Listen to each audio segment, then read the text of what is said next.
pansin sa iyong mga kapaligiran. Kay dumi na ng hangin, pati na ang mga ilog natin.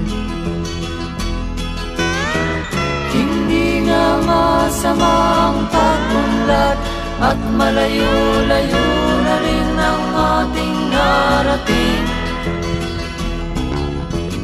Ngunit masdan mo ang tubig sa dagat, dati kulay asul, ngayon'y naging itim.